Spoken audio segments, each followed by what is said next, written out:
Yeah. Analytics off the chain, other channels not the same. Jake and Kyle, you know the name. Headliner Nation, we running the game.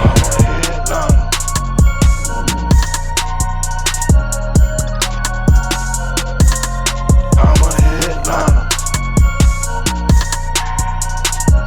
What is going on, Headliner Nation? Jake, Fantasy Headliners. Hopefully everybody's doing well out there today. Welcome to the Week 5 Tailgate Show. That's right, we've made it through another work week, and hopefully now we have an opportunity to kick back, relax a little bit, eat some good food, drink some cold drinks, watch some football, and really just take it easy for a couple days. But I have a little bit of a challenge for you. We've been doing this show every week of the season so far. People are loving it, but we've yet to hit 1,000 likes on one of these shows. Can we get it here in Week 5? I would greatly appreciate that. Now, in today's episode, we got a lot of topics, right? That's what we do here, a bunch of different topics, and we got timestamps down from below for those of you that are looking for it. We're going to recap some late week news here. Got another mystery box from Pristine auction to open. Plus, yesterday I said in my rankings video, I'm giving away a signed Deebo Samuel jersey today, so we're going to look forward to doing that as well. Got a delicious recipe from the Tailgate Chef, some weather updates, some DFS picks of the week, and then point spread picks as well. So no matter what it is you're looking for, we got you covered here in today's episode. But let's go ahead and kick it off here with some late week news. And the first thing that people want to talk about is Russell Wilson, right? Last night during the game, his finger was like, it's not supposed to bend that way. Like, that is not normal. I'm not a doctor. There's no medical doctorate hanging up in here.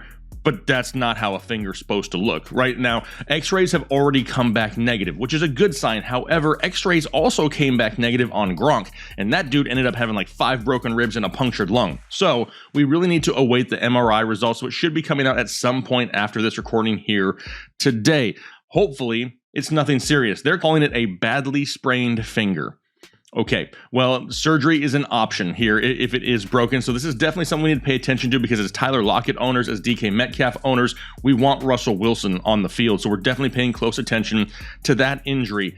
This weekend, we have a London game, an early game, depending on where you live here in the country. No Russell Gage, and now no Calvin Ridley for the Atlanta Falcons, right? Calvin Ridley did not travel with the team to London for personal reasons. Do not have him in your starting lineup. But what does this mean for the Falcons this week? Are we finally going to see a Kyle Pitts week? I hope so. I mean, we should have seen him more before week 5, but this is a great opportunity for him to get an increased target share. We also like Cordarrelle Patterson. I think Mike Davis, he gets a bump up in the rankings here slightly. I put a pinned comment on my rankings video yesterday, kind of outlining Mike Davis and Cordarrelle Patterson, so you have an idea of where they could fall. But a lot of people are asking questions about Olamide Zaccheaus.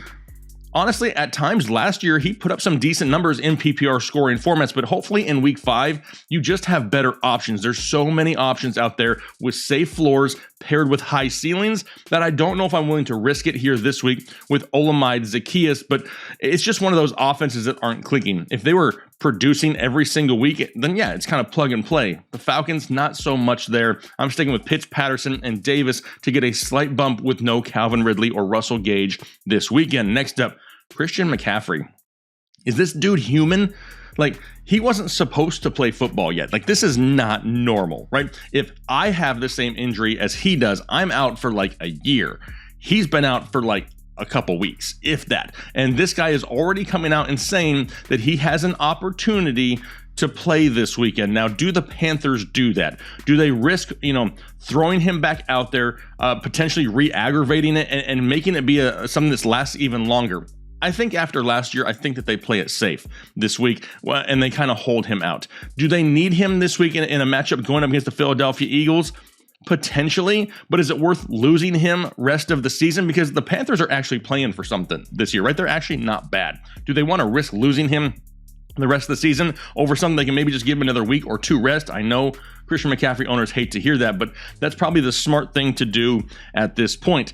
A post came out yesterday, and I had a decent talk in my video, my running back video this week with Dan Campbell of the Detroit Lions. I spoke into Dan's soul and told him that he needs to continue to give DeAndre Swift more touches and to not get too damn cute because he is with the Lions. So what happens? Dan went and hid, and Anthony Lynn released something saying that they're going to go with the hot hand approach in the backfield. Anthony, Tony, whatever you want me to call you. No, that's stupid. That makes no sense. Some players, DeAndre Swift included, are the type of players that have that big play potential where if you limit their touches, you're limiting potential big plays. Is he going to go out there and average 6 yards a carry? No, he's probably not, but you have him out there for that high potential of that big play. You are the Lions. You need big plays whenever you can get them.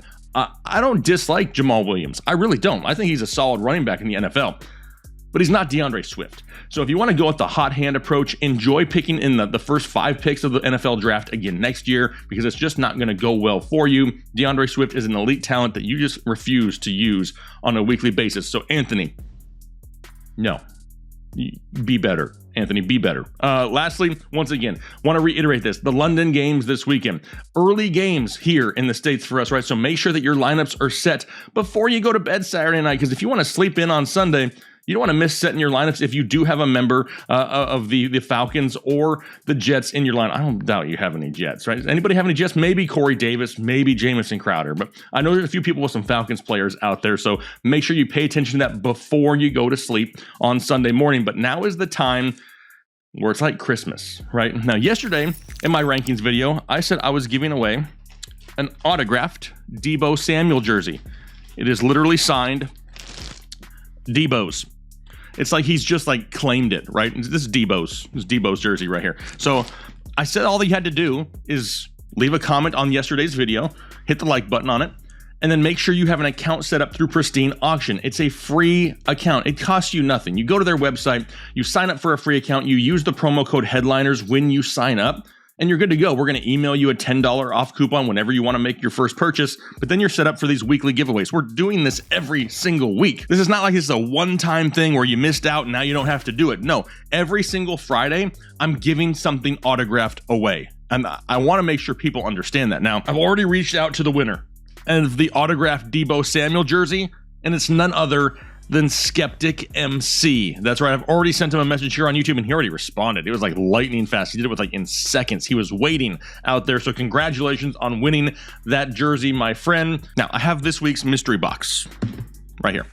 It's a thin one. If I had to guess what was in here, I think that there may be a couple autographed jerseys, but just a reminder. Make sure you have your account set up at pristineauction.com. Use that promo code Headliner so you're eligible to win this. One of the items, at least one of the items in this box, will be given away on this show next week. We'll announce which item next Thursday, so you see which one it is, and then we'll give it away on the following Friday. So, I mean, every Friday. We're doing this, so make sure. That's why I want to hit the like button. I need more people out there to watch this show because we want to make sure the community is included. So here we go. It's kind of like Christmas. No idea what's in the box, but something that's in here is going to one of you. Let's see what it is. I love opening things. Oh, I should have used scissors. Oh, I'm not going to look. I don't want to look because I want to be surprised myself. Okay. Now, reaching in. Fill 2 items in here. First one is an autographed jersey. Not looking. It is Alvin Kamara. Nice. We got ourselves a signed Alvin Kamara jersey. Certificate of authenticity is in the bag. Who out there is a fan of Alvin Kamara? That's a sweet jersey right there. Dude getting 20 plus carries in 3 out of 4 weeks, not getting any passing work because they're trying to be cute in New Orleans apparently, but whatever. Next up, we got another one. Another jersey. Make a guess down below. Which jersey is this? I'm going to wait for 3 seconds. Type it down below in the comment section or pause the video. Ready? Go. Okay. Were you right? It is Aaron Jones. A signed Aaron Jones jersey. There's the signature right there. Can you see it? It's right there. Aaron Jones. A signed Aaron Jones Packers jersey. Got the green in there. Love it. Love it. Kamara and Aaron Jones, 2 of the best running backs in all of football. We just pulled out of the same box. Now, that enough should be, hey, I need to go check out Pristine Auction. What do they got over there? Almost everything I have in my office is from Pristine Auction, right? I got the Landry helmet, the Barry pylon, CEH cleat, the Kittle ball, That's a 1982 John Elway's signed Sports Illustrated. All kinds of great stuff there. So make sure you head over to Pristine Auction. The link is down below in the description and find yourself something cool for your house, your man cave, whatever it may be. But doing all this, talking the news, opening the boxes is making me hungry. So you know what we're going to do today? We're switching it up, right? We got some early games. So why not an early dish from the Tailgate Chef? Hey everybody, it's John here with the Fantasy Headliners Tailgate Pick of the Week. Today we're going to be doing a cinnamon raisin French toast with fried apples. Y'all come on, check it out. Alright, so we're going to start off here. I got some homemade cinnamon raisin sourdough bread. We're going to use this for our French toast. Got some apples, some butter, and some brown sugar. We're going to fry some apples. Got my cast iron heating up over here. Took about a half a stick of butter. I got about 3 apples there. We're going to let them start doing their thing. Alright, while that's getting ready, we'll get our French toast ready here. Crack a couple of eggs. And instead of regular milk, I'm going to use some French vanilla coffee creamer here. Add a little something extra to that. About a cup, maybe a cup and a half there. Take the whisk. Alright, so my apples have been going about 10 minutes here. I'm going to add some brown sugar to them. I got about 3/4 of a cup of brown sugar right there. I like my apples a little firm. If you like them soft, keep cooking them. Cook them on down. They'll turn into a mush if you want to. It's just however firm you like your apples. I like mine to still have a little crunch and a little pop to them. Keep an eye on it now that you've added this sugar to it, and just let everything kind of cook down, caramelize down with that butter. And while that's doing that, we'll get ready to put this French toast on. Alright, so now I'm going to soak my bread and my eggs and my coffee creamer mixture. I'm going to soak them in there for just a few seconds, not too long. I don't want it to get too soggy, but I do want it to soak a little bit of that up. This is homemade sourdough bread, cinnamon raisin sourdough bread, so it's a little drier than a store-bought bread. So I want to give it that little bit of extra little butter on there.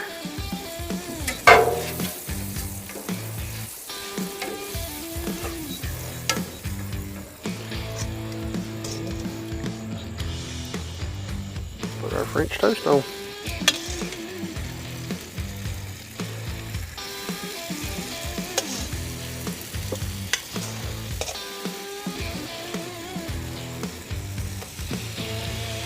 Hey, just always remember this.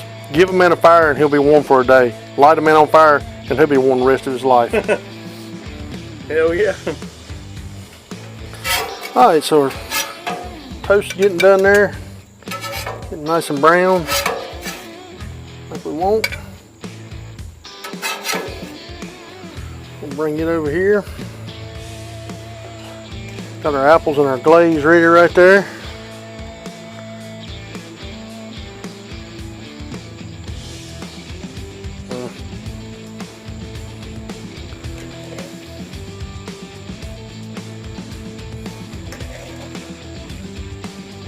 Make sure you get plenty of that butter and brown sugar on there. And of course, just a little dusting of powdered sugar there.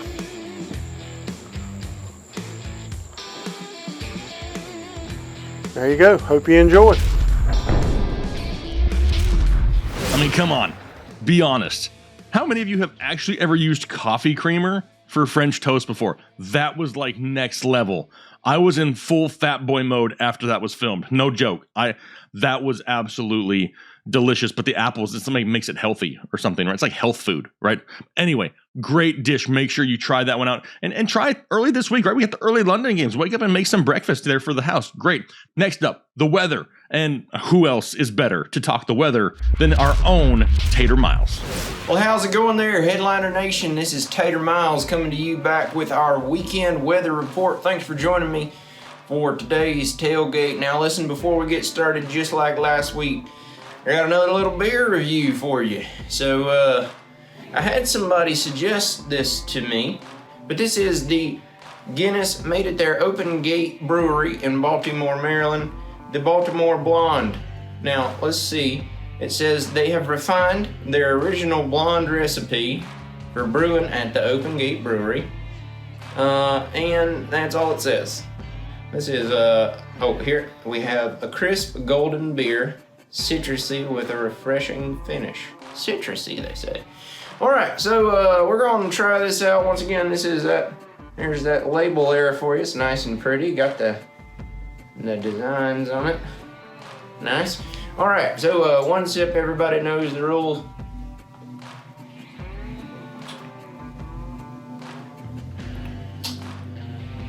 Now, I see what they say when they say citrusy. I do taste some citrus in there, maybe some orange peel. It does have a little bit of that Guinness flavoring in there. Now, you've had Guinness before. It's a little bit just there on the tail end. There's that little bit of a, it's a, you know, just a little bit of a bitterness maybe that I'm accustomed to tasting when I drink a normal, typical Guinness. But this is very good. I would, I'm gonna give this a solid 7.6. I don't know what these numbers mean. That's what I'm giving it. I would suggest trying it if you're into blondes. Let's just say this isn't the only Baltimore blonde I've ever picked up in a grocery store. So let's jump into the weather report. First off, talking about the New England Patriots and the Houston Texans, and well, I don't really know why Jake told me to talk about this game. As you see here, it's going to be 85 degrees. That is ideal temperatures. There's going to be some slight winds, but down there at that stadium, you know, they got pretty good protection from the elements, and only a 10% chance of rain. So they're going to be playing football. Now moving on to some more interesting weather. The New Orleans Saints are going to be playing the Washington football team. That game is at 1 p.m. Eastern time over there at FedEx Field. And it's looking like right now that there's going to be about 74 degrees and a 52% chance of rain. Now, we talked about percentages last week. You know what happened there. 52% is a good amount, rain percentage, and so I'd be watching out for some weather there. No roof over their heads, nothing like that to protect them. So if you're going to the game, bring your poncho, or if you sit real close to the TV, you might even get a little wet then.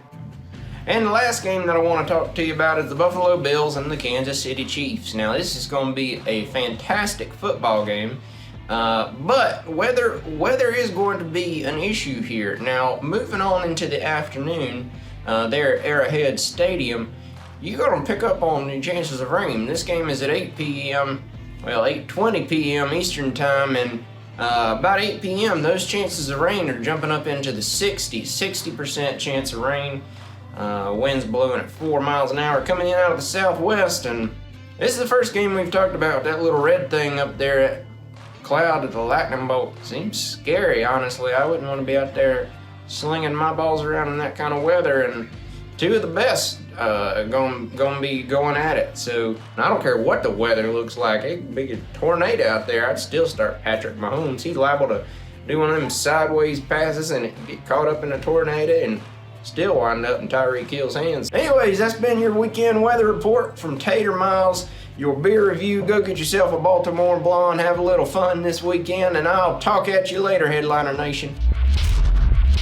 Well, that was awesome. Can we get like a hashtag Tater down in the comments section? Because Tater, national treasure, my friend. All right, next up. Now maybe you want to do a little DraftKings, right? You want to make a few lineups this weekend. Don't worry, our own Justin Freeman from runthesims.com is in the house to help give you some DFS picks of the week.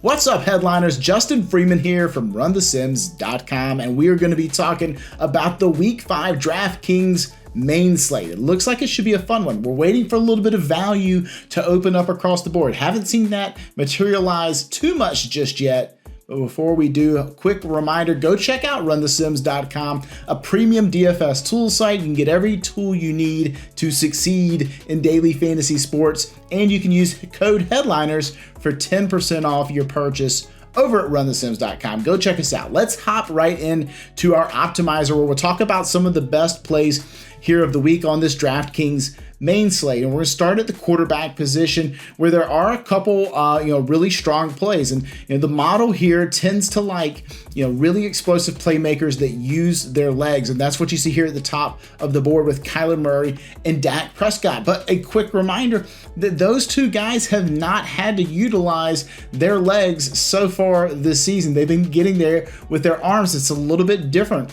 A lot of the mobile quarterbacks that we've become adjusted to over the last several years so far this season been a little light on the legs, been doing it all through the air. Kyler Murray having extraordinary efficiency through the air. Priced up at $8K, taking on the 49ers here this week.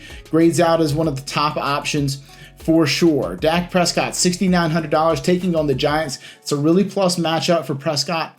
I like the way that matchup sets up for him. $6,900 gives you a pretty major salary relief coming off Kyler Murray, but Kyler has had a phenomenal floor-ceiling combo for us so far this year. So we're smacked in the middle there. Tom Brady priced up at $7,400, taking on the Dolphins. The Dolphins getting torched by opposing passers as well. A team that many people thought might have higher expectations coming into the season. Not so fast. Tom Brady really doing all the heavy lifting. We saw them lean a little bit more on the ground game last week against New England in the rain. However, I think this is going to go back to Brady, back to the passing game here in this matchup against the Dolphins.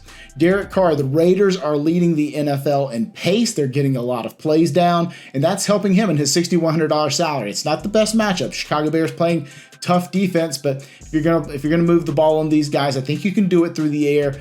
Derek Carr gives you a nice lower priced option there at $6,100 for a guy who's going to be getting a lot of dropbacks. And I think they found success throwing the ball. We're starting to see Henry Ruggs get involved in this offense a little more, gives you a little bit more explosive playmaking ability down the field. And rounding out the top five is going to be $6,500 Kirk Cousins taking on the Lions. Now, this is an interesting scenario for us to monitor because Dalvin Cook is once again banged up this week, currently not practicing. We want to make sure we keep a close eye on the Friday injury news surrounding Dalvin Cook, but potentially this could be another lean back on Cousins type of game. The Lions, you can sort of move the ball at will on these guys, but we really want to do it on the ground, so that limits a little bit of Cousins' ceilings. Great news for the running backs. Whichever of Dalvin Cook or Alexander Madison ends up starting this game, great news for those guys.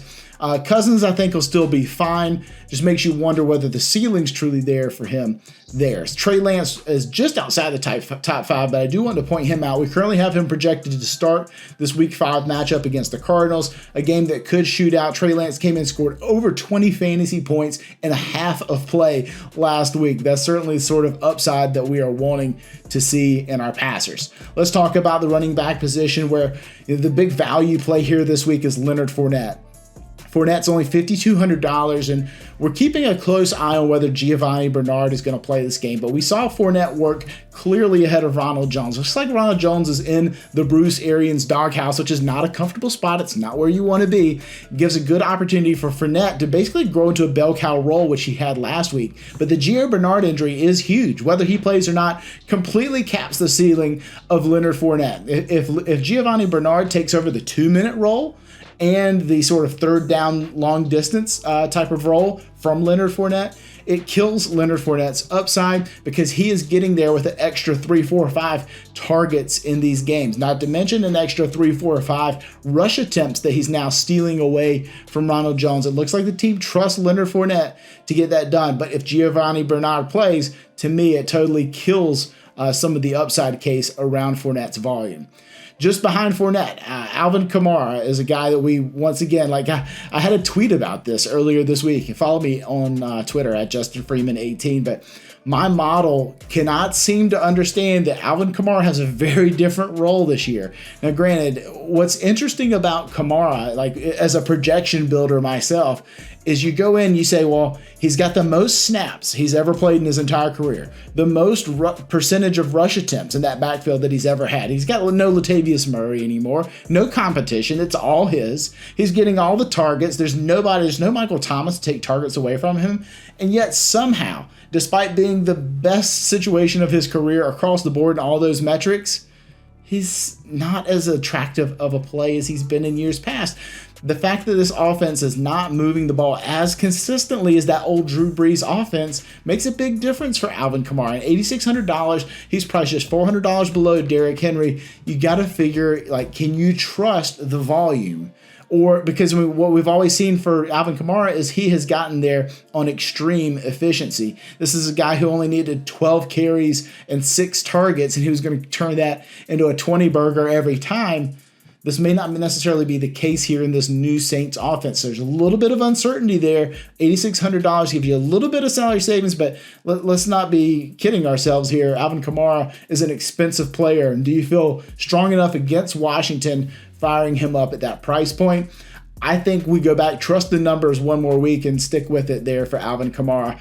Basically projecting out almost identically as Derrick Henry at $9,000. So a little bit more expensive to get up to Henry, but he's taking on the Jags. I mean, we may even be too low on him on the projections. I may go take a look at that later, but taking on the Jags, that's a pretty strong situation for Derrick Henry. They may, they're still trying to rehab their passing game situation. I think AJ Brown is probably expected to play. Julio probably not at this point here for the Titans, but could they lean on Henry again to just be a hammer against the Jags? Yeah, I think that's completely in the realm of possibilities.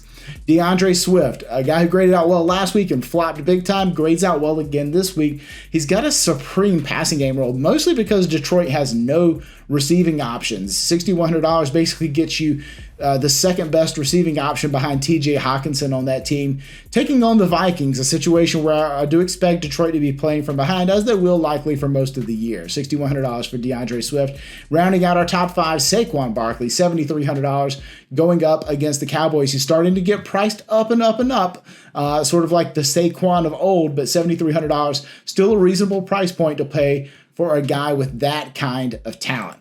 Let's take a look at the receiver position. Up top, Devontae Adams, no surprise there. Grades out as optimal in almost 19% of our lineups. $8,200 going up against the Bengals, a sneaky shootout spot there. Could be a strong play. He's always a strong play. And coming off a dud, that's a great chance to go back to Adams there. $7,100 for Deebo Samuel, a guy who people who don't realize exactly how much target volume this dude's getting in this offense. He's the clear number 1 target option. That's ahead of George Kittle, ahead of Brandon Ayuk, ahead of anybody taking on the Cardinals. We think this is a game that'll shoot out. We know the Cardinals are going to score points. So can San Francisco hold serve? If they do, it's going to be a large part of Deebo Samuel, $7,100.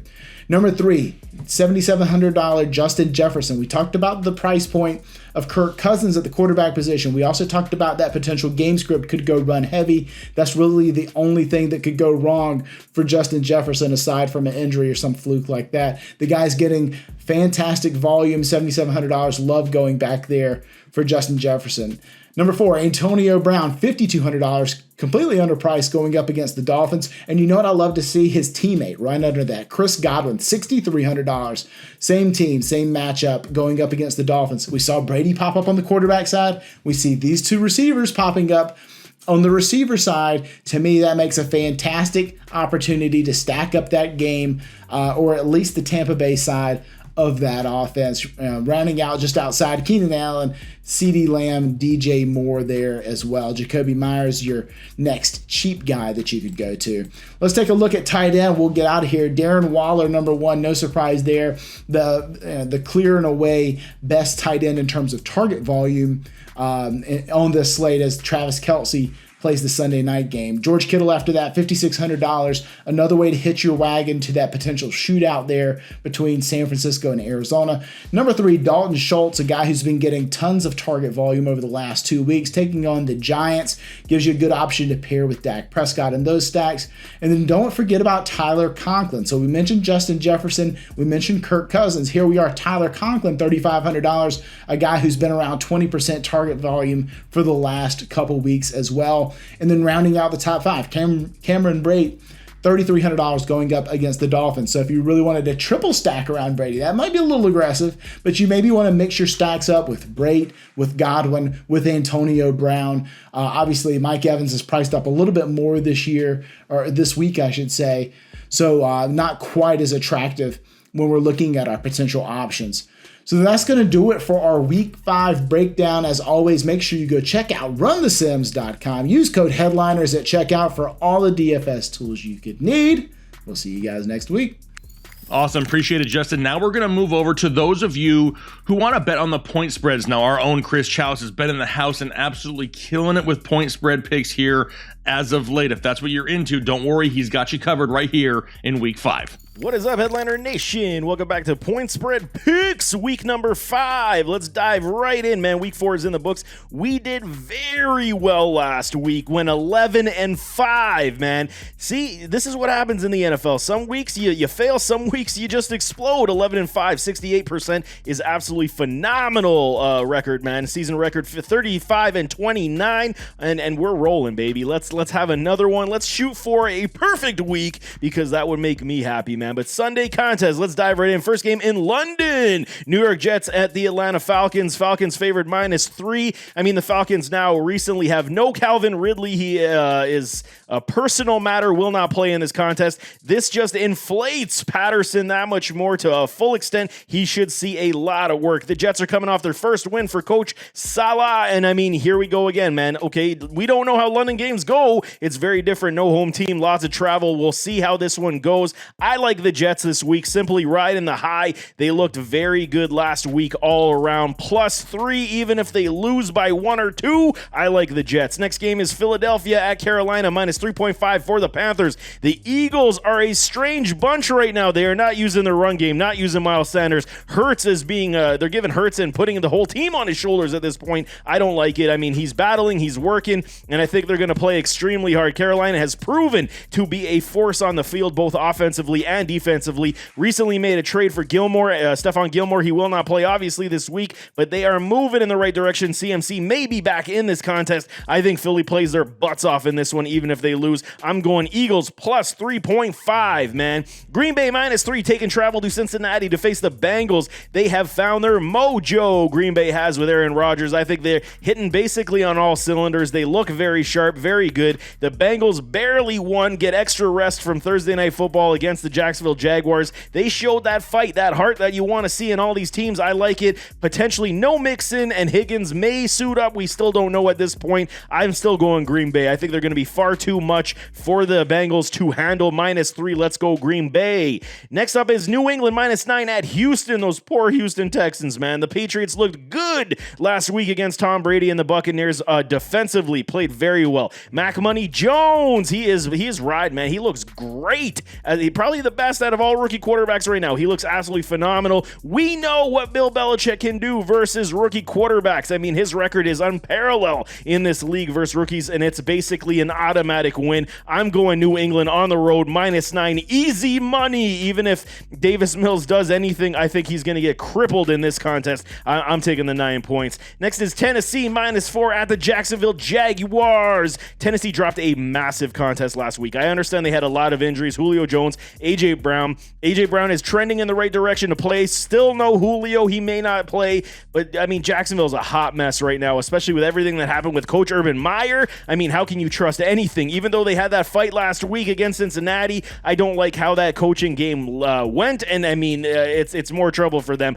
If Tennessee does not ride King Henry in this one, I don't even know what else to say, because this should be an easier win, I want to say, for them if they just ride Henry to the ground. Tennessee -4. I will gamble this week. Cleveland at the LA Chargers. Chargers favored by 2 points. I mean, the Browns, I mean, they fought extremely hard. That defense last week is just baller style. This is everything I was expecting for this defense. And the offensive struggles continue with Baker Mayfield. He is playing injured, torn labrum, apparently. He's missing his wide receivers. He's missing Jarvis Landry. The Chargers, on the other hand, they look like this is finally what I wanted to see. The culture change in this under Coach Staley. He gets it, man. He is turning into one of my favorites on the sidelines. He is a very intelligent human being, and I think right now they're just too good. Offensively, defensively, they can hit you every which way. The pass rush looks good. Browns fall this week to the Chargers -2. I'm going LA -2. Detroit at Minnesota. The Vikings favored at -9.5. Dalvin Cook still nursing his injury. He may not play this week. The Lions continue to attempt to kill spreads. They are 2-2 versus the spread right now. I think, 9.5 is a little bit much for me. The line has been moving up on the money. It was at open at 7.5, and now it's at 9.5. I like what Detroit can do on the field. They're going to keep fighting. They're going to keep moving. Minnesota has looked good. This is a must-win for Minnesota if they want to keep their early playoff hopes alive. But for me, Detroit will kill this spread. It is far too vast for me to trust because I believe Jared Goff can still move this ball. I am taking Detroit plus 9.5. Denver, the next contest. Denver taking travel to Pittsburgh. This is a pick'em spread as we sit today. The Pittsburgh Steelers look rough offensively. Big Ben has seen better days. He is not playing well. I mean, everything just screams retire today, Big Ben, because, it is not looking good. Teddy Two Gloves, he is still in concussion protocol, but he should suit up for this contest. If Teddy does play, I'm definitely rolling with the Denver Broncos here, but we don't know. We won't know until later on in the week if he does suit up or if he doesn't. I'm banking that Teddy is going to play. I'm taking Denver in this contest. If you're betting on this one, if Teddy does not play, I'd say roll with Pittsburgh. Miami at Tampa Bay is the next one. Tampa Bay favored by 10 points. No Tua. Finns have looked uneven, man. I don't even know what they were doing with Myles Gaskin last week. 3 touches, 3 carries, just terrible. Tampa Bay seems like a completely different offense without Rob Gronkowski, and maybe he is the focal point at this point, the foundational piece that Tom Brady is relying upon that opens up everything else on this offense. The Tampa Bay defense is going to struggle because they do not have defensive backs at this point. Everybody is in the medical room. It is a travesty, a drastic situation for Tampa Bay right now. Regardless, I still think Tampa Bay will find ways to win and beat up on Jacoby Brissett with that defensive front. I'm taking Tampa Bay minus 10. New Orleans Saints minus 2 at Washington. The Saints are very much an enigma to me. I have no understanding of what they are offensively, defensively. Every single week, they seem to be a different club. Washington, on the other hand, is starting to find their stride. Defensively, I still don't understand how they have fallen off the radar completely from year over year, but I think they're going to start to get things together. The offense under Heineke is doing wonders, and they're able to move the ball. In Terry McLaurin, Scary Terry, I trust. I am taking Washington on a little bit of a gamble here, plus 2. Chicago at Las Vegas Raiders. Raiders favored at minus 5.5. I always got to give it to the Raiders. The Bears have announced that they will start Justin Fields for the foreseeable future, which is great for everybody in fantasy and betting purposes. I love it. The Raiders, on the other hand, they've been playing with fire basically the entire season. 2 overtime games. They struggled a lot last week against the Chargers. I think they are beatable now. The tape is out on them, but they have to play a very sound game. The Bears will be obviously without Montgomery, which is a big problem for the run game. I wonder how this will impact Justin Fields in another start for this young man, but he looked very good. Get Allen Robinson involved, and this spread will be killed. I don't like Vegas in this contest,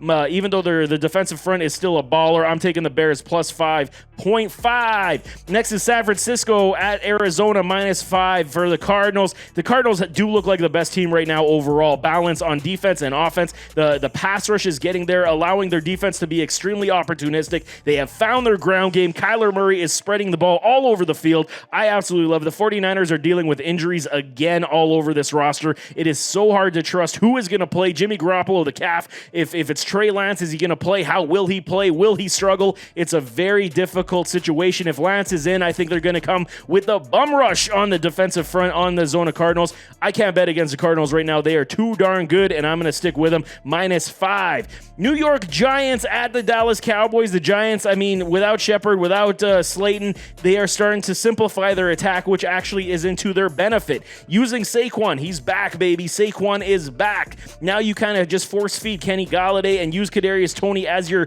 kind of over the middle slot PPR explosive guy, and this is kind of the way the offense needs to roll. Simplify it. You don't have that many weapons. I love it. The Cowboys, on the other hand, they look like a baller unit of their own. Defensively, they look head and shoulders better than they did last year. Trayvon Diggs, Keanu Neal is not being spoken near enough because he is a massive part of this defensive uptick. But for me, as we sit right now, Dallas just looks super hot on both sides of the ball. And I got to stick with Dallas -7 at home. Even though the Giants may kill this late, I'm going to gamble -7 Dallas. Buffalo at Kansas City, Sunday Night Football. My Bills, man, that's why I'm rocking the gear. I got to support my Bills in this one. Even though I take my fandom out of it, this is one of these games. The game of the week, I want to say, the Bills taking travel to Kansas City. The Bills overall look absolutely phenomenal. 2 shutouts on defense in the last 3 weeks. Their defense is looking fabulous. On the other hand, Kansas City's defense is not looking good. The Bills should be able to move this ball all up and down this field. They're getting their run game going. They look a lot more balanced. Kansas City, on the other hand, still very explosive. Showed it last week that they can take the top off of a defense. So I am very curious to see how the Bills scheme up against Patrick Mahomes and company. However, this is the test for the Buffalo Bills. Are you there yet? Can you compete with this Kansas City Chiefs club and Patrick Mahomes? I truly believe they can. I believe they have enough weapons that they'll finally put it all together. I'm taking my money with Bills Mafia, baby. Plus 2.5, even though if they lose by 1 or 2, I'm still going with the Bills, baby. Monday Night Football, the Ravens and the Indianapolis Colts. Ravens favored by 7 points. The Ravens are a team that are kind of finding ways every single week to win contests in different fashion. They do look good. Lamar looks good. The pass game is starting to improve. The run game is moving. The defense, everything seems to be at a very good pace right now. The Colts, they got off the schneid last week against Miami, were able to find the win, but this game, a boatload of injuries for the Colts on defense. Baltimore should win this game, but I'm going to say it's going to be a lot closer than 7. I'm going Indy +7. So there you have it, man. That is week number 5. Point spread picks. Good luck to you. Play safe, and I wish you the best of luck as always, and we'll see you next week. I am out. Awesome. Thanks, Chris. And that's it. That's the weekend tailgate show. We got you covered for everything here going into week 5. We talked start sits this week, rankings, injury updates, waiver wire additions. Now we've gone through DFS picks, point spread picks, the weather, gave you some delicious French toast to try out, opened up a box like Christmas morning from Pristine auction, and had a lot of fun doing it all week long. But you know what? It's time to sit back, relax, watch some football, eat some French toast, and absolutely just try to unwind after a very difficult week. We greatly appreciate all the support out there. If you could do me that favor, though, hit that like button. Trying to get to 1,000 likes on this video for the first time this season. Can we do it? I think we can. Have nothing but faith in you, Headliner Nation. Thank you so much for your support. Have a great weekend. Check out our live show 9 p.m. Saturday night, and we look forward to hearing from you then. Have a good one. Thanks.